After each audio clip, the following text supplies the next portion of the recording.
इन लो classes में आपका स्वागत है। उम्मीद करते हैं अच्छे होंगे आप। चलिए आज के लेक्चर के इंडियन कॉन्ट्रैक्ट एक्ट के सीरीज़ 2 को आज कंटिन्यू करते हैं। अगर आप चैनल पर नए हैं तो चैनल को लाइक एंड सब्सक्राइब करें, शेयर करें, ताकि नए वीडियो अगर नई लेक्चर बनाऊँ तो आपको नोटिफिकेशन के माध्यम से उसका पता चल सके और उस वीडियो का आपको बेनिफिट मिल सके। अगर आपने AIB 18 के स्पेशल क्लास के प्रीवियस वीडियो को अगर आपने नहीं देखा है तो उसका लिंक डिस्क्रिप्शन में दे दूंगा, वहाँ से आप जाके देख लेंगे। अगर आपने टेलीग्राम चैनल को ज्वाइन नहीं किया है तो उसका लिंक मैं डिस्क्रिप्शन में दे दूंगा, आप वहाँ से देख सकते हैं। मैंने AIB 18 के स्पेशल क्लास के प्रीवियस वीडियो बहुत सारे टॉपिक पे मैंने बनाया, जैसे एविडेंस, कॉन्ट्रैक्ट, हिंदू लॉ, मुस्लिम law, CRPC, CPC, evidence, IPC, ये सारे सब्जेक्ट के मैंने प्रीवियस वीडियो लेक्चर बनाया है जो AIB 18 के स्पेशल क्लास है। और इम्पोर्टेंट MCQ क्वेश्चंस मैंने बताए। तो ये जितने भी MCQ कॉन्स्टिट्यूशन क्या बोलते हैं कि MCQ क्वेश्चंस हैं, ये आपको AIB 18 क्लास में ही नहीं, अदर लॉ से रिलेटेड जितने भी एग्ज़ाम होंगे वहाँ आपको काम आएंगे। तो अगर आपने प्रीवियस वीडियो को नहीं देखा है तो प्लेलिस्ट में जा कर के देख लीजिए, वहाँ पे आपको कॉन्स्टिट्यूशन का सीरीज़ मिल जाएगा और टोटल इम्पॉर्टेंट MCQ क्वेश्चंस जो सब्जेक्ट वाइज मैंने बनाए हैं वहाँ आपको देखने को मिल जाएगा। तो चलिए आज के वीडियो को स्टार्ट करते हैं। ये इंडियन कॉन्ट्रैक्ट एक्ट के लेक्चर सेकेंड है। तो पहला क्वेश्चन देखते हैं। ए proposal can not be revoke, कहता है कि प्रपोजल को रिवोक नहीं किया जा सकता। रिवोक मतलब वापस लेना। तो इसका आंसर देखिए क्या है। After the communication of its acceptance is complete, कहता है कि किसी प्रपोजल को वापस, किसी प्रस्ताव को, किसी ऑफर को वापस नहीं लिया जा सकता। कब? After the communication of its acceptance is complete, कहता है कि कम्युनिकेशन कंप्लीट हो गया और एक्सेप्टेंस हो गया, उस ऑफर का एक्सेप्टेंस हो गया, तो उस ग्राउंड पे आप क्या कर सकते हैं, प्रपोजल को रिवोक नहीं कर सकते। क्लियर है? Next question. Revocation of offer by later on Telegram can be complete, कहता है कि कोई व्यक्ति ना ऑफर को रिवोक कर रहा है, किसके द्वारा? बाय लेटर और टेलीग्राम। तो कब कंप्लीट होगा? तो आंसर देखते हैं। When it is receive by the offeree, कहता है कि ऑफरी के द्वारा रिसीव होगा तब वो क्या होगा, रिवोकेशन उस ऑफर का कंप्लीट हो जाएगा, अगर उस व्यक्ति ने बाय लेटर और बाय टेलीग्राम के रिवोकेशन को भेजा है, तो रिवोकेशन के लिए अगर भेजा है तो। क्लियर है? Next question. Revocation of acceptance under the contract act is provided, कहता है ये रिवोकेशन ऑफ एक्सेप्टेंस है ना, ऑफर का जो रिवोकेशन होगा, एक्सेप्टेंस होगा, ये भारतीय संविधान अधिनियम के किस सेक्शन के अंतर्गत दिया गया? तो सेक्शन 5 रिवोकेशन ऑफ एक्सेप्टेंस की बात करता है। क्लियर है? Next question. A propose by letter send by post to sell his house to B, एक व्यक्ति है जो लेटर भेज रहा है बाय पोस्ट, किसको? बी को, कि मैं अपना घर बेचना चाह रहा हूँ। द प्रपोजल ऑफ ए ये एक्सेप्टेड बाय बी, ठीक है, वो जो ए ने प्रपोजल भेजा था बी को, बी ने क्या किया, एक्सेप्ट किया by letter send by post, ठीक है। और कि क्या किया कि लेटर किसके द्वारा? By letter send by post, उसके द्वारा से क्या बोलते, लेटर के द्वारा, जो पोस्ट के द्वारा उन्होंने सेंड किया, उसके ऑफर को एक्सेप्ट किया। तो देखिए क्या कह रहा है, when can a revoke his proposal, कहता है कि वो जो अपने प्रपोजल ए ने दिया था बी को, उसको रिवोक कब कर सकता है? तो इसका आंसर देखते हैं। A can revoke proposal at any time before B send letter of acceptance, A क्या कर सकता है, उस ऑफर को रिवोक कर सकता है कि कब? कि उससे पहले कि जब तक बी क्या करे, एक्सेप्टेंस का लेटर सेंड ना कर दे। अगर वो एक्सेप्टेंस का लेटर सेंड कर दिया पोस्ट में, तो वो क्या कर सकता है, अपने ऑफर को रिवोक नहीं कर सकता है। क्लियर है? Next question. A proposal is revoke, कहता है कि एक प्रपोजल को, एक ऑफर को रिवोक किया जा सकता है कब? तो आंसर देखिए, बाय डेथ और insanity of the proposer if the fact of his death insanity comes to knowledge of the accepter before acceptance. तो इस ग्राउंड पे क्या किया जा सकता है, एक ऑफर को रिवोक किया जा सकता है। क्लियर है? Next question. To convert a proposal into a promise the acceptance must be, कहता है कि प्रपोजल को प्रॉमिस में कंसेप्ट क्या बोलते हैं कि कन्वर्ट करने के लिए क्या क्या होना चाहिए, एक्सेप्टेंस मस्ट बी क्या होना चाहिए, एब्सोल्यूट और अनक्वालिफाइड, मतलब अनकंडीशनल। कोई व्यक्ति किसी को ऑफर कर रहा है ना, प्रपोजल दे रहा है, उसको कन्वर्ट कर रहा है एक्सेप्टेंस में, तो वो क्या होना चाहिए, एब्सोल्यूट होना चाहिए और अनकंडीशनल होना चाहिए। क्लियर है? Next question. where no application is made and no times is specified performance of a promise, there the agreement be perform within. कहता है कि कोई व्यक्ति क्या बोलते हैं कि ऑफर दिया और उसके परफॉर्मेंस के लिए प्रॉमिस के लिए कोई स्पेसिफाइड टाइम नहीं दिया, तो उस एग्रीमेंट को कब वो परफॉर्म कर सकता है? तो क्या है इसका आंसर? एक रीजनेबल टाइम के अंतर्गत। क्लियर है? जैसे आज भेजा है तो 6 महीना साल भर बाद नहीं।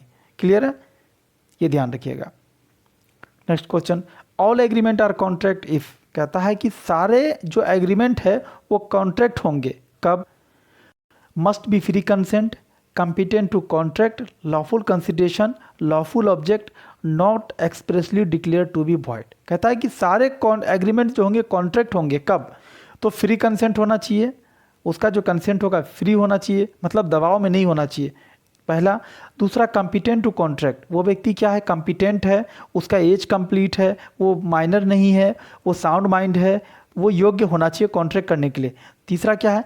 लॉफुल कंसिडरेशन, वो जो कंसिडरेशन दोनों के बीच में ट्रांजेक्शन हो रहा है ना वो लॉफुल होना चाहिए, अनलॉफुल नहीं होना चाहिए। क्लियर? और फोर्थ क्या है? लॉफुल ऑब्जेक्ट, आप जो कॉन्ट्रैक्ट कर रहे हैं ना उसका उद्देश्य क्या होना चाहिए? लॉफुल होना चाहिए, अनलॉफुल नहीं होना चाहिए। और लास्ट क्या है? Not expressly declare to be void, कोई ऐसा कॉन्ट्रैक्ट हम नहीं कर रहे हैं, कोई ऐसा एग्रीमेंट नहीं कर रहे हैं जो ऑलरेडी उसको डिक्लेयर वॉइड कर दिया गया है।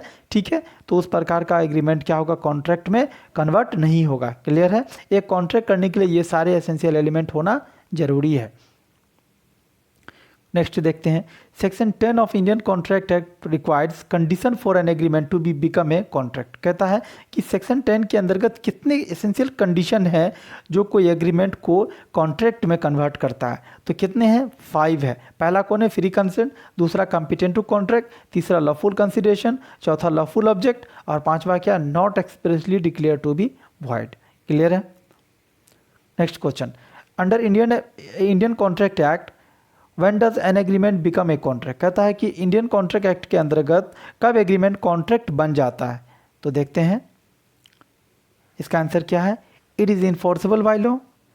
ठीक है, वह सारे एग्रीमेंट या कॉन्ट्रैक्ट में कन्वर्ट होगा उसको हम बाय द लॉ इन्फोर्स करवा सकते हैं, अपने राइट को रिस्टोर करा सकते हैं। दूसरा, it is between parties competent to contract, अगर वो कॉन्ट्रैक्ट कॉम्पिटेंट पार्टी के बीच में हुआ है तब। और तीसरा क्या है? It is by the free consent of the parties, तब वो एग्रीमेंट क्या होगा? कॉन्ट्रैक्ट में कन्वर्ट हो जाएगा। ये सारे एसेंशियल एलिमेंट उसमें होना चाहिए। क्लियर है? Next question, competency to contract relates to. कहता है ये जो कॉम्पिटेंसी ऑफ कॉन्ट्रैक्ट की बात करते हैं ना कि कोई व्यक्ति कॉन्ट्रैक्ट करने के लिए योग्य है, सक्षम है, ये किससे रिलेट करता है? तो आंसर देखिए, both age and soundness of mind. उस व्यक्ति का एज कंप्लीट होना चाहिए और वह व्यक्ति क्या होना चाहिए? साउंड माइंड होना चाहिए, अर्थात वो व्यक्ति पागल नहीं होना चाहिए, वो व्यक्ति ड्रिंकिंग करते हुए कॉन्ट्रैक्ट नहीं कर रहा हो। तो ड्रिंकिंग करता हुआ व्यक्ति को कॉन्ट्रैक्ट में अनसाउंड माइंड माना गया है। क्लियर है? Next question, in the contract act 1872 the provision about minors agreement is provided under the following section. ये जो कहते हैं कि कॉन्ट्रैक्ट भारतीय संविदा अधिनियम के अंतर्गत माइनर एग्रीमेंट जो कि बोलते हैं कि किसी माइनर के द्वारा कोई कॉन्ट्रैक्ट एग्रीमेंट किया गया है वो किस सेक्शन के अंतर्गत दिया गया? तो सेक्शन 11 देखेंगे जब हम भारतीय संविदा अधिनियम 1872 का, वहाँ आपको देखने को मिलेगा।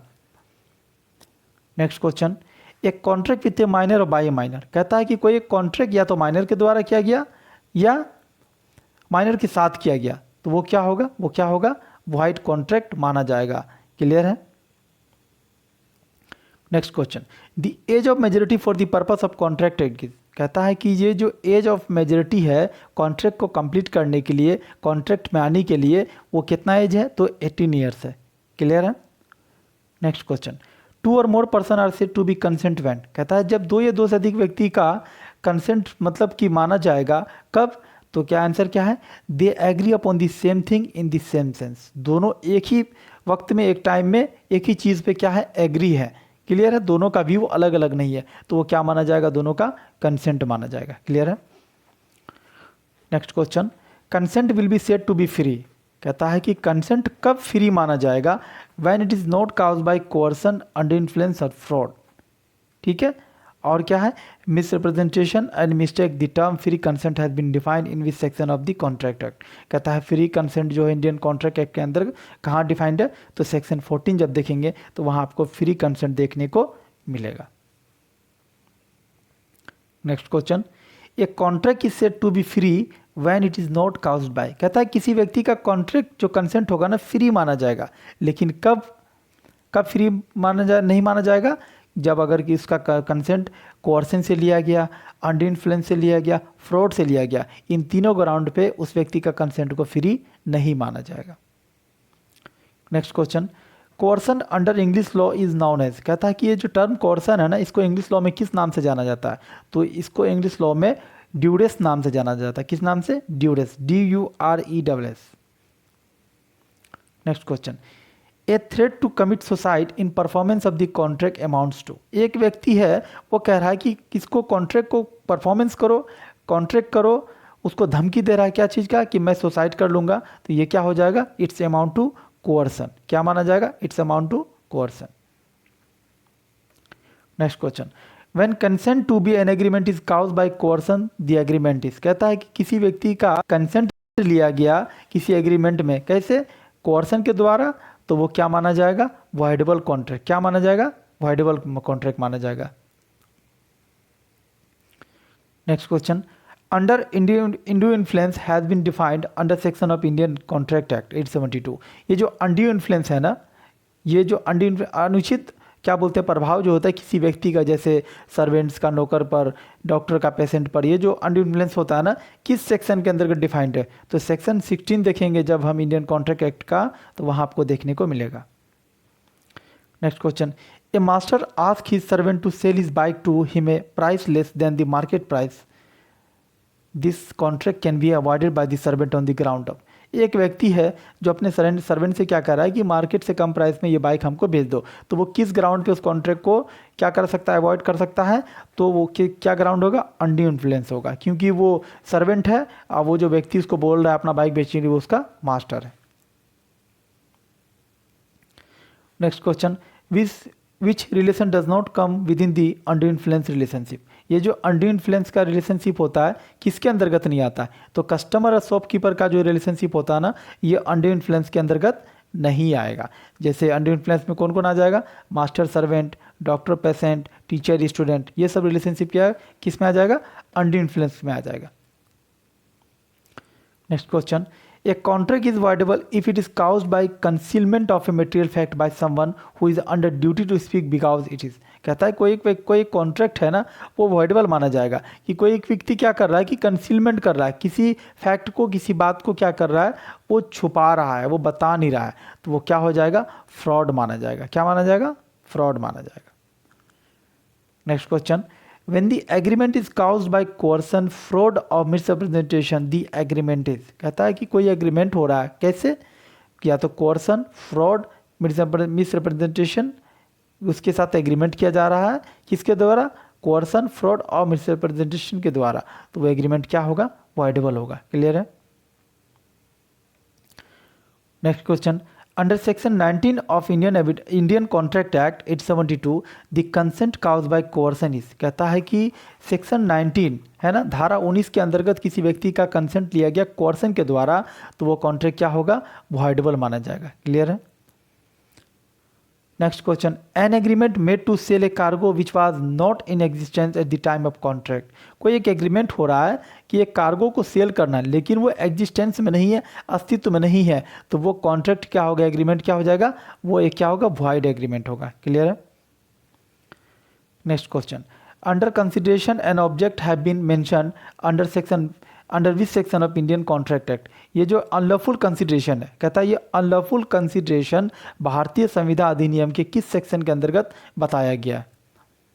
तो सेक्शन 23 जब हम देखेंगे तो आपको वहाँ पे टर्म अनलॉफुल कंसिडरेशन देखने को मिलेगा। Next question, A agrees to pay 1000 to B, एक ए एग्री हो रहा है, तैयार हो रहा है पे करने के लिए 1000, किसको? बी को, for giving his evidence in civil court the contract is, एक व्यक्ति है जो बी को कह रहा है हम तुमको 1000 रुपया देंगे, है ना, तुम एविडेंस दे दो सिविल कोर्ट में, तो ये कॉन्ट्रैक्ट क्या होगा? Void, being oppose to public policy, ये क्या है? वॉइड कॉन्ट्रैक्ट माना जाएगा, लेकिन ये क्या होगा? Being oppose to public policy, public policy के अगेंस्ट है। क्लियर है? नेक्स्ट और लास्ट क्वेश्चन इस सीरीज का, every agreement of which the object of consideration is unlawful, कहता है कि हर एक एग्रीमेंट में अगर वो ऑब्जेक्ट और वो क्या बोलते हैं कंसिडरेशन क्या है, अनलॉफुल है, तो वो कॉन्ट्रैक्ट को क्या माना जाएगा, वॉइड माना जाएगा। क्लियर है। तो आज के लेक्चर में क्या बोलते हैं इंडियन कॉन्ट्रैक्ट एक्ट के इंपॉर्टेंट 30 MCQ क्वेश्चंस जो मैंने पॉइंट टू पॉइंट आपको बताया। अगर कंटेंट अच्छा लगे तो आप क्या बोलते हैं चैनल को लाइक एंड सब्सक्राइब करें, वीडियो को शेयर करें, ताकि नए नए वीडियो अगर मैं बनाऊँ तो आपको उसका इन्फॉर्मेशन नोटिफिकेशन के माध्यम से मिल सके। अगर आप चैनल पर नए हैं तो चैनल को लाइक एंड सब्सक्राइब करें। अगर आपने AIB 18 के स्पेशल क्लास के प्रीवियस वीडियो आपने नहीं देखा तो आप प्लेलिस्ट में जाकर के देख ले, उसका लिंक मैं डिस्क्रिप्शन में दे दूंगा, आप वहाँ से जाके देख सकते हैं। अगर आपने टेलीग्राम चैनल ज्वाइन नहीं किया है तो उसका लिंक मैं डिस्क्रिप्शन में दे दूंगा, वहाँ से आप जाकर के ज्वाइन कर सकते हैं। अगर कंटेंट अच्छा था, अगर कंटेंट आपको अच्छा लगा है तो आप क्या बोलते हैं हमारे चैनल को सब्सक्राइब करें। आपके एक सब्सक्राइब से हमें मोटिवेशन मिलता है और आपके लिए नए नए कंटेंट लाता हूँ। Thank you for watching R in law classes.